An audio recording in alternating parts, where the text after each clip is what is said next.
Bonjour à tous, bienvenue dans le grimoire de Grimalkin, je suis Joyce et bienvenue dans une nouvelle vidéo. Alors les chouchous, comment ça va? Vous êtes bien? Vous êtes repartis? Oui, il faut vous habituer, je vais essayer de le garder le bleu, franchement, je trouve que ça me va trop bien.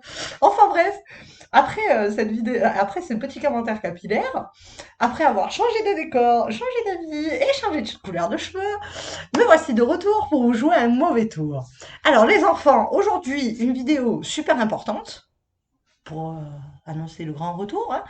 Une vidéo super importante, la différence entre l'hiver spirituel, qui n'est qu'une accalmie en fait dans la transition, vos capacités, tout ça, et le burn-out, qui est un total néant. Voilà. Ouais, on va en parler. Alors, l'hiver spirituel. Nous sommes beaucoup à connaître des hivers spirituels. Alors, parfois, ça revient à l'année. Hein, je connais des gens chez qui ça revient tous les ans. Tous les ans, à la même période. Ils ont une période de blanc où ils traversent. Et en fait, ouais, voilà, vide rapide entre Samhain et Imbolc, il y a souvent des périodes de blanc. Mais il y en a aussi entre Beltane et Samhain. Vous voyez où je veux en venir? Voilà. Donc, pourquoi, comment, d'où ça vient? Alors, d'où ça vient? En premier et en tout premier lieu, l'hiver spirituel, c'est en partie à cause des capacités. La capacité première ayant atteint son apogée. Donc, elle passe à son déclin. Et c'est quand elle arrive au déclin qu'arrive l'hiver spirituel. Donc après, ça reboot. Et après, on ne sait pas si on te file une nouvelle capacité. Ouais, t'es un putain de Pokémon. Ouais, on est des putains de Pokémon. Ouais, on évolue. À chaque hiver spirituel, en fait, on a fait une phase du Rumicube, tout simplement. On s'en rend pas forcément compte. C'est quelque chose qui nous oblige à prendre un peu du recul, en tout cas. Ceux avec qui j'en ai parlé, moi, ce que je ressens, je fais un combiné du tout et je vous le sers comme ça. Encore une fois, c'est ce que moi je ressens et ce qu'on m'a transmis. Je ne peux parler que de ce que moi je ressens et de ce qu'on m'a transmis. J'ai pas eu d'autres avis, voilà. Mais j'ai quand même fait le tour de mes amis sorciers pour en parler et pour vous faire cette vidéo. Donc, l'hiver spirituel, c'est une période d'accalmie, quelque part. Tout reboot à un moment. C'est pour ceux qui ont connu les VHS, t'appuies sur stop et tu rembobines. C'est un peu ça en fait. Tu rembobines pour reprendre la bande. C'est exact, c'est un peu ça. Et en fait, c'est le temps du rembobinage. Souvent, l'hiver spirituel, il arrive juste derrière une grosse période d'apprentissage ou de pratique. Et souvent, il arrive avec une perte massive d'énergie éthérique, vous m'avez compris, en vous-même. Je m'explique. Euh, j'ai remarqué, pour moi comme pour mes amis, complètement neutres dans cette histoire, que, ben, évidemment, ben, c'était une période à passer, qu'elle pouvait revenir régulièrement, comme se pointer une fois tous les 2 ou 3 ans. Étrangement, que ce soit moi ou mes amis, les mois qui suivent l'hiver spirituel, quand la reprise est là, il y a une nouvelle forme, il y a une nouvelle façon, c'est plus large, l'écran est plus large. Alors, dans mon cas, vu que toutes mes capacités sont centrées sur mes yeux, je vois les entités, je vois les éléments, je vois les auras, je vois les cartes, je vois dans les cartes. Mhm. Toutes ces capacités, je les ai eues au bout d'un moment parce que j'en avais une en sommeil et je les ai eues au fur et à mesure. Parce que j'ai bossé mon troisième œil pendant très longtemps. J'ai bossé mon troisième œil. Du coup, ben, celui-ci s'est éteint et s'est reposé pour laisser place à une autre forme. Paf, le filtre des auras, c'est la deuxième capacité que j'ai gagnée. Je voyais des couleurs autour des gens, je comprenais pas trop ce que ça voulait dire. Jusqu'au jour où j'ai commencé à m'y pencher. Et puis je le voyais sur certaines personnes et pas sur d'autres, à certains moments ou pas. Enfin, jusqu'à ce que ça devienne régulier. Ouais, putain d'évolution, putain de Pokémon.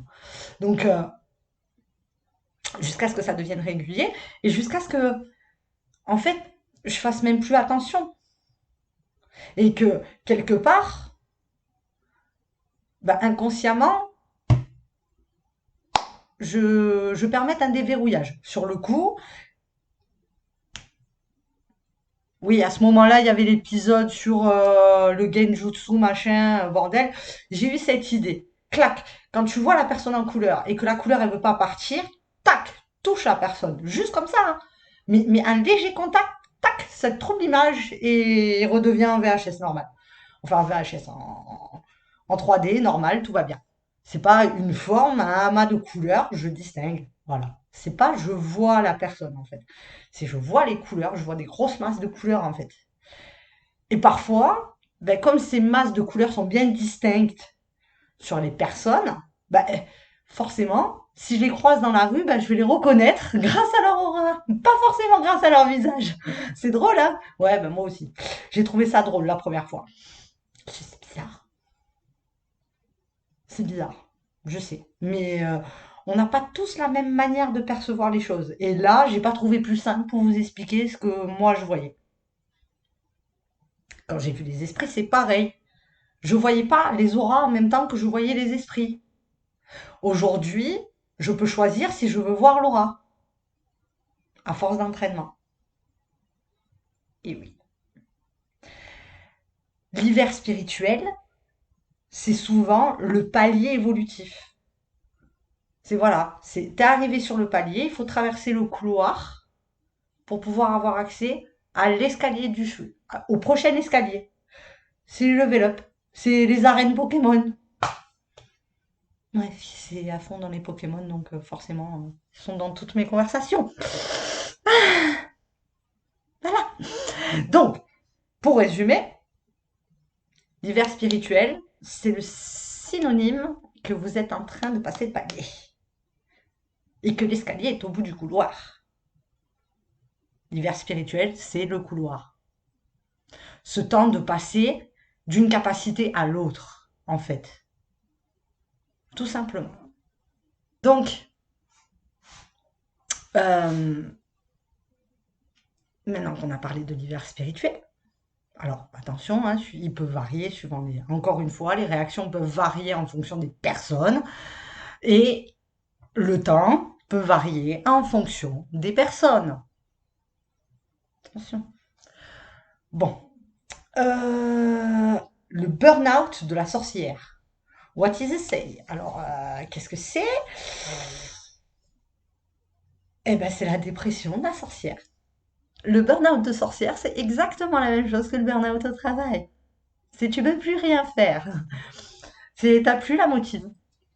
Alors, motive, elle s'est cassée avec patience et elles sont allées boire un coup quelque part et elles sont restées coincées à cause du coronavirus. Ah ouais, j'en suis sûre. Parce que ça faisait un moment que je les avais pas vus les deux, hein. Hmm. Alors, le burn-out de la sorcière, c'est vraiment souvent à cause de notre vie de moldu. J'ai dit souvent, parce que ça peut venir de plein de facteurs. Mais c'est souvent la vie moldue qui écrase la sorcière et du coup empêche votre sorcière intérieure de s'exprimer à travers ses hôtels, ses rituels, votre spiritualité en fait. C'est juste votre spiritualité qui veut parler et ne peut pas, se retrouve bloquée. Comme vous bloquez votre spiritualité quelque part parce que il y a énormément de choses néfastes qui nous entourent déjà. Voilà. On fera aucun commentaire. Donc, il y a énormément de choses néfastes, il y a énormément de choses stressantes, angoissantes, qui, euh, qui vont venir étouffer, étouffer votre personnalité, vous empêcher, vous obliger à rentrer quelque part dans le moule sociétal. Et c'est quelque part ça qui va empoisonner votre réceptivité aux énergies de l'univers. Et par ce fait, du coup, ne pas recharger vos batteries de sorcière. Et une fois que vos batteries sont à vide, ben, il n'y a plus rien. Vous n'avez plus rien. C'est le moindre cristaux, vous pouvez plus rien. Et en plus, vous trouvez pas le temps, vous trouvez pas le goût. Faire un hôtel, faire des célébrations, des esbats, des sabbats, tout, tout, vraiment tout.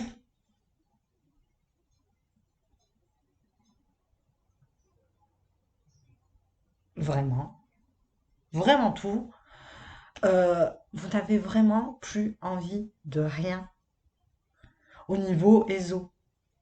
Vous touchez pas vos cartes, vous touchez pas vos cristaux, vous mettez même pas un bâtonnet d'encens. Même pas une poignée de sel dans l'eau pour laver les pavés. Rien. Même pas de sel de bain. Rien. Rien. Totalement rien.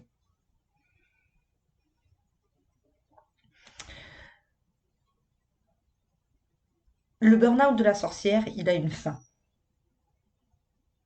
Et cette fin, il n'y a que vous qui pouvez la lui donner. Alors autant l'hiver spirituel, c'est quelque chose qui est dans le cercle, autant le burn-out, c'est vous qui cassez le cercle. Comme si vous empêchiez l'aiguille de tourner en mettant votre doigt sur la trotteuse.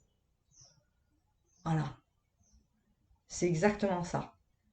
Et il vous suffit juste de vous dire, vous, mais c'est moi qui pose le doigt, alors on va l'enlever. Et là, bizarrement, l'horloge se remet à tourner. Évidemment, elle est un peu en retard. Elle est un peu en retard.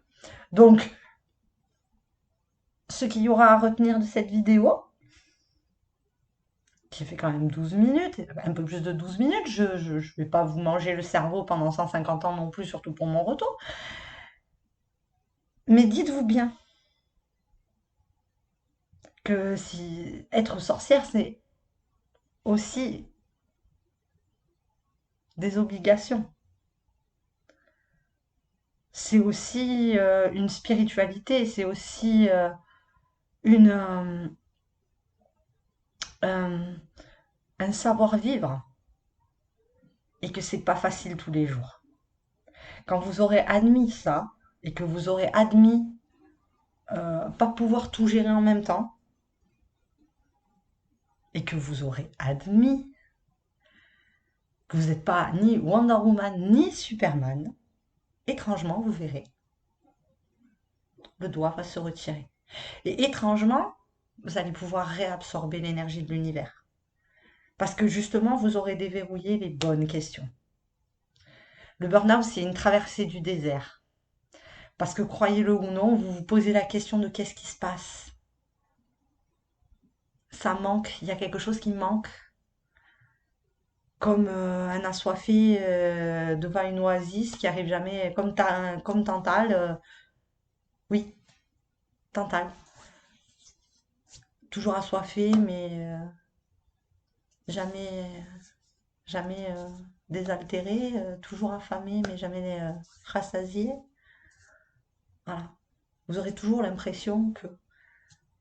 Alors, si vous avez trouvé votre voie et que vous voyez que ça nourrit votre âme, quel que soit votre courant spirituel, ça nourrira votre âme, votre esprit, votre personne. Et parfois, la casquette de sorcière est très difficile à tenir face à des gens qui sont de l'extérieur ou pas réceptifs. Croyez-le, moi qui suis une sorcière qui m'assume, donc je revendique dans ma déco, dans ma vie, j'ai aucun problème avec ça. Ben, croyez-le ou non, c'est aussi difficile. C'est aussi très difficile de, de, de montrer à quel point on est bien. Désolée, le ronflement, c'est mon chat. Crapule, arrête de ronfler, s'il te plaît. Donc, vous verrez, c'est une période blanche, mais vraiment blanche. Il y a vraiment rien. Il y a rien qui vient. Rien. Rien. Ni une carte, ni une envie d'eux, ni... Et quoi que vous fassiez pendant ce moment-là, ça va vous péter à la gueule, hein, de toute façon. Parce que moi, j'ai essayé de faire revenir de manière magique, pensant que le problème, en fait, il venait pas de moi. Mais en fait, si, il venait de moi. Donc, en fait, il me suffisait d'enlever mon doigt de la trotteuse pour l'empêcher de tourner. Voilà. Il faut la laisser tourner. Il faut le laisser recharger. D'accord? Donc, vous inquiétez pas, ça va revenir. Si vous traversez cette période-là, vous inquiétez pas, ça va revenir. Si vous êtes en hiver spirituel, pareil, ne vous inquiétez pas, ça va revenir. Quel que soit le temps que ça peut durer, vous pouvez le faire. J'ai connu un burn-out de sorcière au niveau de la clairvoyance, c'est-à-dire je ne pouvais plus toucher une carte pendant 2 ans, et c'est revenu du jour au lendemain, avec l'envie de toucher une carte comme si ma vie, elle en dépendait. Donc, je pense,